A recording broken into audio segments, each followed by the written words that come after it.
I'm here at Netroots Nation 2012 in Providence, Rhode Island with Congressman Jim Langevin from Rhode Island, Democratic member of the House. It's really great to meet you and talk to you. David, great to meet you too.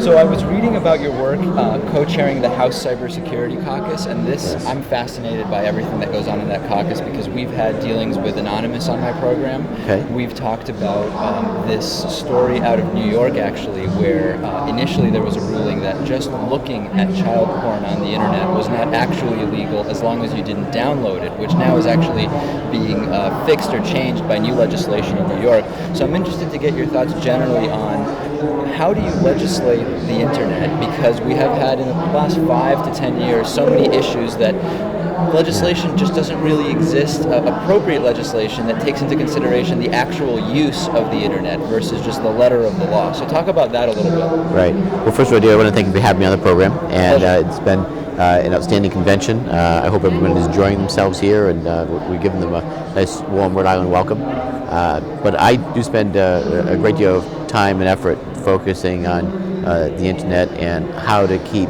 our networks secure. We obviously know how important the internet is to our daily lives, how it's changed the world in so many ways, I think for the better.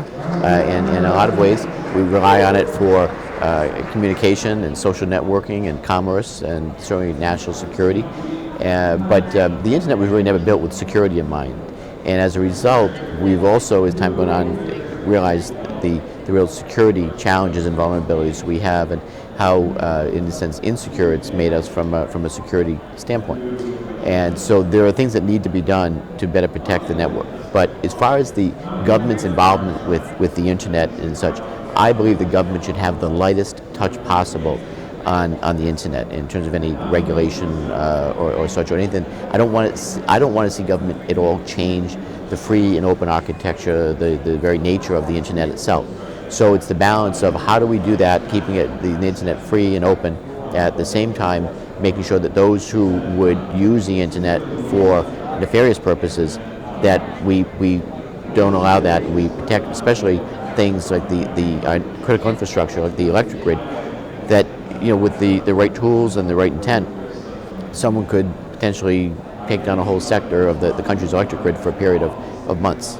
And so those are the things that keep me up late at night, and we're trying to navigate through that space right now. But protecting privacy and civil liberties concerns has to be a top priority for government and any legislation that's going to make its way through Congress. I'm certainly pledged to do everything I can to protect that. The civil liberties and privacy discussions that we've been having between CISPA, SOPA, PIPA, et cetera, and concerns about terrorism and a lot of losing internet privacy in the name of protecting against potential threats or getting the earliest possible idea of when someone may be planning something.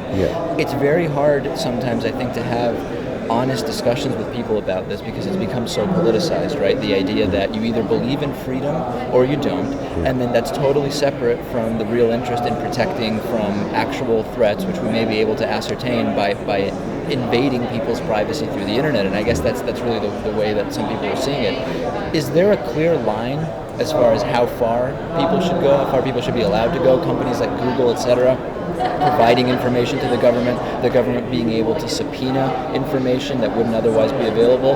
How do you, when you guys sit behind closed doors, how do you have that debate? Sure. Well, again, I don't want to see the government in people's private business interfering at all in their private lives or being overly intrusive through what could be very powerful tools. And thankfully we have things like the FISA court and obviously the U.S. Constitution, most especially, that protect people's privacy and civil liberties overall in a very major way. But certainly, as we talk about information sharing, that's a thing we have to be aware of, that make sure that people's private information isn't being shared with the government, and that could be misused or be overly intrusive on part of the government. And I'm convinced that we're moving in the direction of striking the right balance in that area. What we've done, I was a strong opponent of both SOPA and PIPA, because it was a heavy-handed and wrong approach, and also would have prevented things like DNSSEC from being put into place and actually securing end-to-end communications, so people, when they were going to a site, actually know that they're actually at the site they intended to go to. And passing the SOPA or PIPA would have prevented DNSSEC from ever being fully deployed and active. CISPA is an attempt to basically allow for information sharing. In other words, giving classified threat signatures, allowing the government to give classified threat signatures to the private sector, to the ISPs, so that they can program their computers so that when we see viruses out there and attack scenarios going on, that the private sector is better protected, and the private sector is actually doing it to protect themselves and their customers. And at the same time, what the intent is for the government to get situational awareness, if you will, of the actual attacks that are actually occurring there.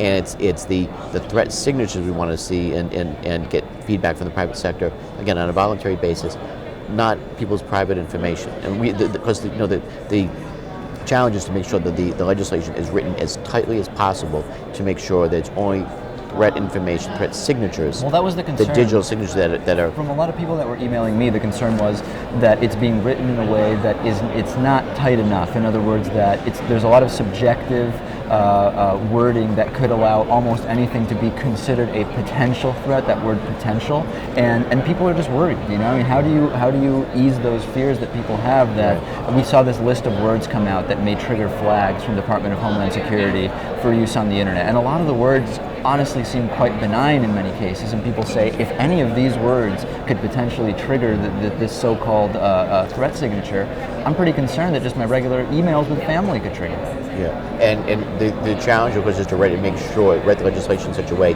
that doesn't happen. That it's not Big Brother, picking up on key words and things like that that are used on, because I would interpret that, quite frankly, as being outside of what's allowed under the Constitution, and the Constitution would I would expect and want to make sure that we're protecting people's privacy and civil liberties in those ways, so that no false information or subjective information is getting transferred to the government. Again, it's about attack signatures, viruses, and things like that is what I want to see transferred, given to the government for situational awareness on actually what attacks are actually occurring. So and we've limited the CISPA legislation to 5 specific categories of what can be shared with the government, or how the information can be used, quite frankly. That you can't just give batches of data and information to the government and let them sift through it. You can't do that. And also we have a Inspector General's report that is going to be issued every year, that is going to have to give a detailed accounting of what information actually was given to the government and how it in fact was used.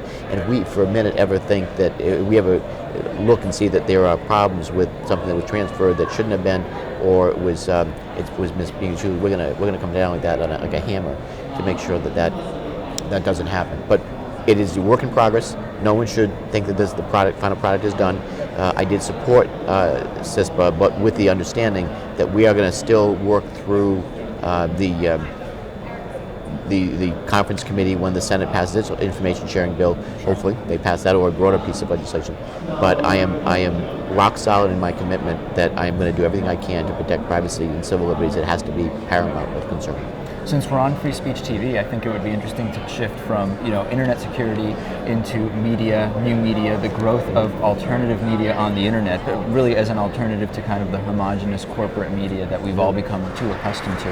Talk a little bit about specifically, where would you point to independent and alternative progressive media as what victories would you point to in terms of stories that probably we wouldn't really have heard much about if it depended on the 3-letter corporate news networks? Sure.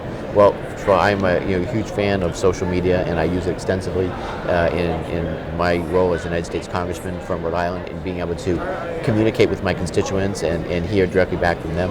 Let's face it, with the advent of the internet and how people are using social media, people want their news and their interaction with their elected officials to be direct, personal, and immediate.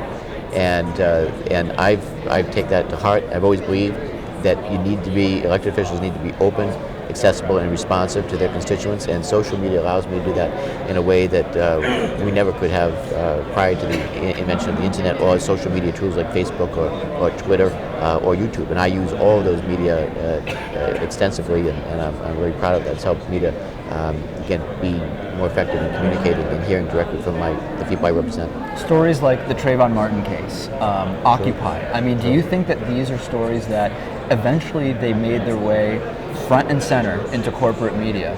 Do you think that really it was alternative media that was the catalyst for getting those stories into the news, blogs, free speech TV stations like these? I think it was social media, alternative media that, in a sense, have elevated a lot of these important topics of the day that may or may not have gotten before the public. And you look at what happened with the Arab Spring, if you will, and how social media fueled a whole independent uprising of individual people coming and saying that, look, we're tired of being suppressed and being ruled by dictators, and we want real democracy and real freedom. Now, of course, we have to hope that it's a positive end result, and I'm concerned about some of the things I'm hearing coming out of Egypt about the two leading presidential candidates there, and I certainly hope something is going to change course, and that individual people, that their rights in Egypt and really in the Arab world their rights will be enhanced and not diminished. It's that'll be the challenge of seeing where that goes. But so many of the news stories that are the topics of the day, I think have risen to the top of the public policy consciousness because of social media. That probably that may not have gotten there otherwise, or wouldn't have given the prominence and the importance in corporate media if it was just left to corporate media to design and to communicate with people. The last few minutes we have 2012 election. What are you watching as the potential main storyline behind this choice that we are getting down to for most voters between President Obama and Mitt Romney? We've heard about, will it be the economy or will it be jobs? And we've already seen an incredible disinformation campaign around the real jobs numbers that are out there. And then we have all of these social issues, right, that are coming out. We've had the president come out in support of marriage equality, but leaving it to the states. And we've had a number of these social issues come out. What do you think, as we close in on November, will really be the issue that voters will decide on? I really do believe that it will be jobs in the economy. That's going to be the most important thing. If you can't put a roof over your head and put food on the table, provide for your family, and making sure that they're getting good quality education, they have every chance to succeed in life. What do you have? And it weighs on me heavily every day that Rhode Island, just by way of example, has the second highest unemployment rate in the country. Too many of my constituents are out of work through no fault of their own because of the Great Recession, if you will, and it weighs on me every day that there are just too many people that are still out of work. I'm trying to leave no stone unturned to try to get people back to work, get this economy back on track, and it's both true here in Rhode Island and national economy. It's my primary focus, and I'm sure it will be the topic during the course of the campaign. We've seen some recovery, but we are not at all where we need to be, and the private sector is still clearly hurting. Too many businesses are still struggling, and again, too many people are out of work, and I'm trying to focus on that like a laser beam. But it's important to remember for people to understand how we got to this point, and the 8 years that President Bush was in play, and I know Romney doesn't want to talk about this, but we've got to put it in his face every day and remind him that it was the Republicans in Congress, the President Bush and his policies that put us so far into debt, both certainly the two wars, and I voted against the war in Iraq, but I understand we needed to be in Afghanistan to protect America from those who were plotting and planning against us that actually resulted in 9/11. But we also, we saw the Republicans give major tax cuts especially to some of the wealthiest people in the country, and everybody likes a tax cut, but the problem is the Republicans didn't find a way to pay for it. The spending was up here, revenue up here, and they dropped revenue way down by giving the tax cuts, but they never cut spending. Well, my concern, and so that's all come home to roost right now. Let's say you're right, and I agree with you that jobs are going to be a huge issue. We went through on my program last week, if we actually looked at the end of Ronald Reagan's first term, we had seen 8.1% unemployment. We were about 8% right now. Mitt Romney saying that that's terrible, although when it was Ronald Reagan, we didn't hear that same thing. And we also saw an increase in unemployment, both after George W. Bush's first term and Ronald Reagan's first term. President Obama has seen a decrease. Those are the real numbers, but when you ask the average person in the poll, they don't know that. I know. Yep, and that's the truth. That's the fact that information that we need to get out there to remind people of that fact. The economy is healing right now, and I hope that we never see the Wild West of Wall Street and them getting away with the things that they got away with. And we're hoping some of the financial reforms that we put in place will curb that. And we hope, because the new Consumer Protection Agency that Elizabeth Warren helped to create, we hope that that will do what it's intended to do and protect average investors and look out for the little guy and look out for consumers. And it's going to be up to all of us to just be vigilant. But we've got to remind people that, certainly history does repeat itself. We're going through a difficult time right now, but we're a resilient country. I'm proud of everything that America stands for when it looks out for people and protecting individual rights and allowing people to reach their own goals and dreams and live up to their own potential. And I want to do everything we can to get America to continue moving in the right direction. And I firmly support President Obama. I think he's done a great deal for the country, and there is no president in modern history that has had as much thrown at him as President Obama has, and had to deal with so many challenges at one time that are so serious that affect people's lives in the way that he has. And I think he's done the best he could under very difficult circumstances. All right, Congressman Jim Langevin, Democrat, Rhode Island, thank you so much for joining me today. Thank you.